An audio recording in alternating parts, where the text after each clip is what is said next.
Hi guys, my name is Jay and welcome to my channel. I know there's a lot of boys and girls out there who are aspiring to be a seafarer. I guess there's something about in this job that makes it appealing to everybody. Well, lucky for us because later this year there are a lot of cruise ships opening. And once the global pandemic will be over, definitely cruise ship industry will rise again. If you're one of those boys and girls who are wishing and dreaming to travel around the world, this video is for you. So in this video, I will be talking about the things that you need to know or you should know about working on a cruise ship, the perks of being a seafarer, and the application process, and I will be sharing my tips and my advice on how to land a successful cruise ship career as well. If this sounds interesting to you, just keep on watching.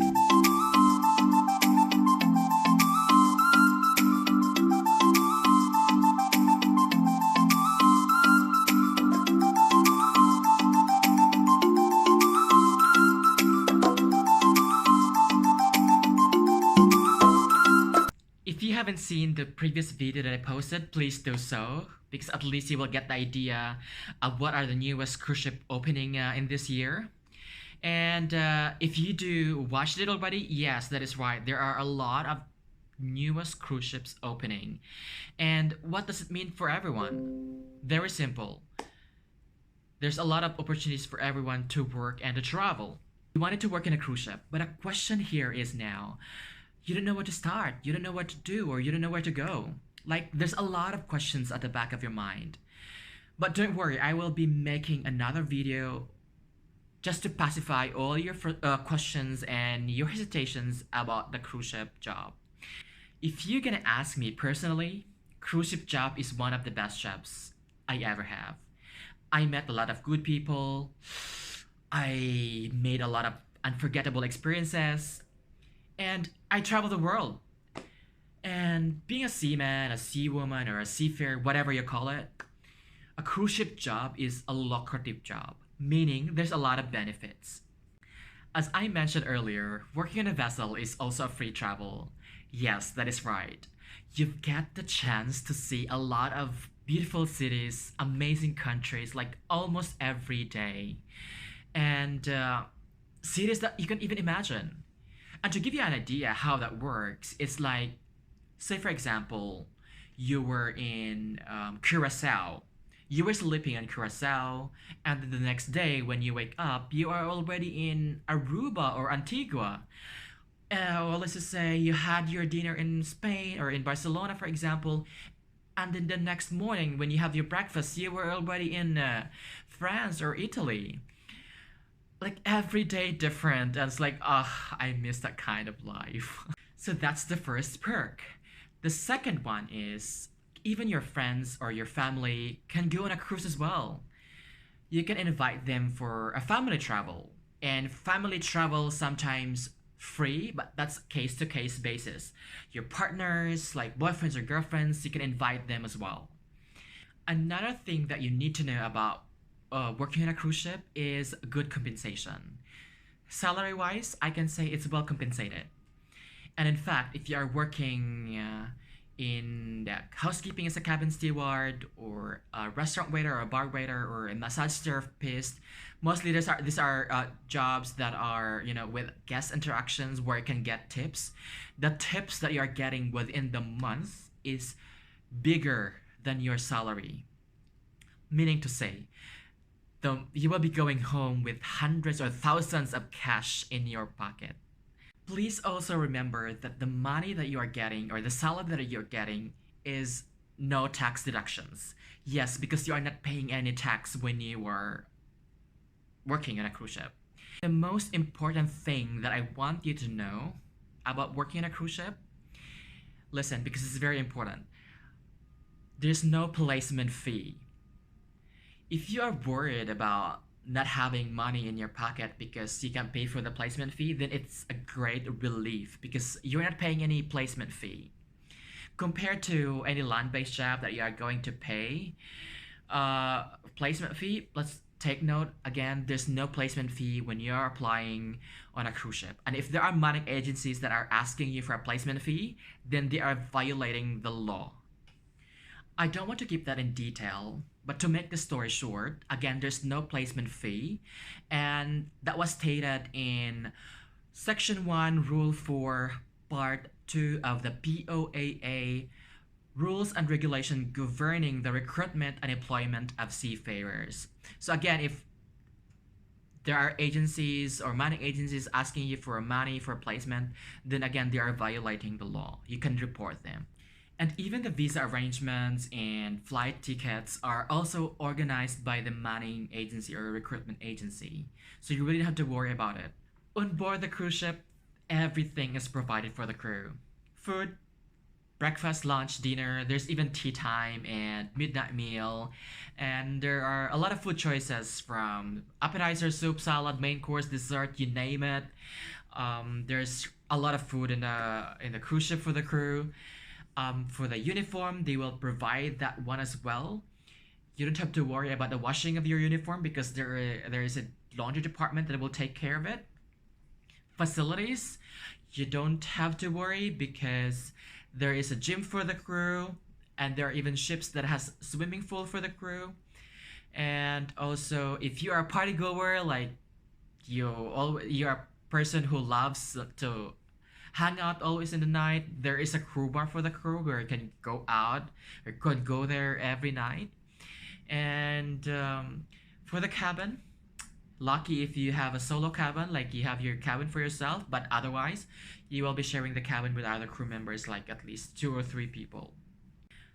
Having said all those perks, I think there's nothing really, something to worry for you to apply in a cruise ship job. I think the only expenses, that you are going to make is the trainings, because just to set your expectations, there's a lot of trainings that you have to complete for you to get deployed or to get on board. When it comes to requirements, there are 2 major requirements that the manning agency asks you before you applied.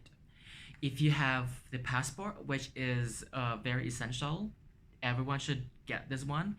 And the other one is Seaman's Book. Seaman's Book is like a special passport for a seafarer. For you to apply this Seaman's Book, Marina will ask you about your BST certificates. BST certificates like Basic Safety Training, or before that was called SOLAS, Safety of Life at Sea, and now it's BST.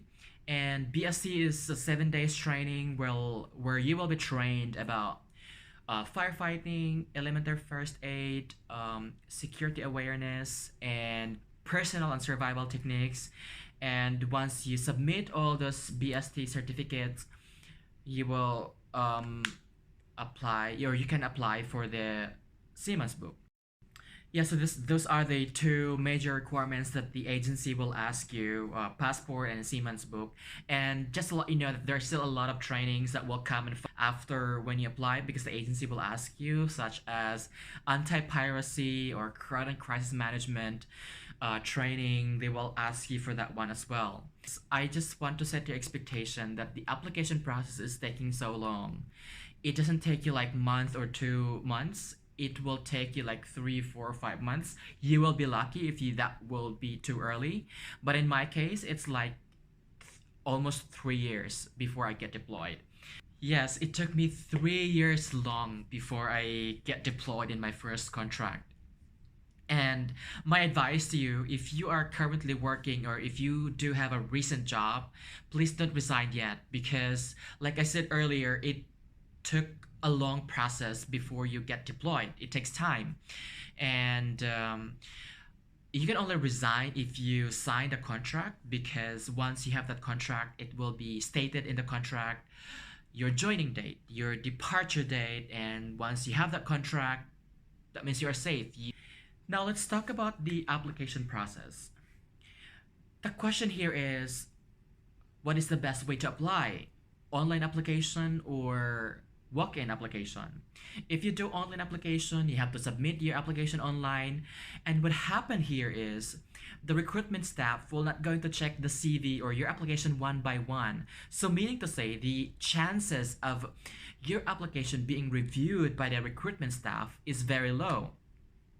Whereas if you're gonna go and walk in online, you have to, go to the manning agency and then get your number, wait for the queue, and then submit your application, and then they will review it right away.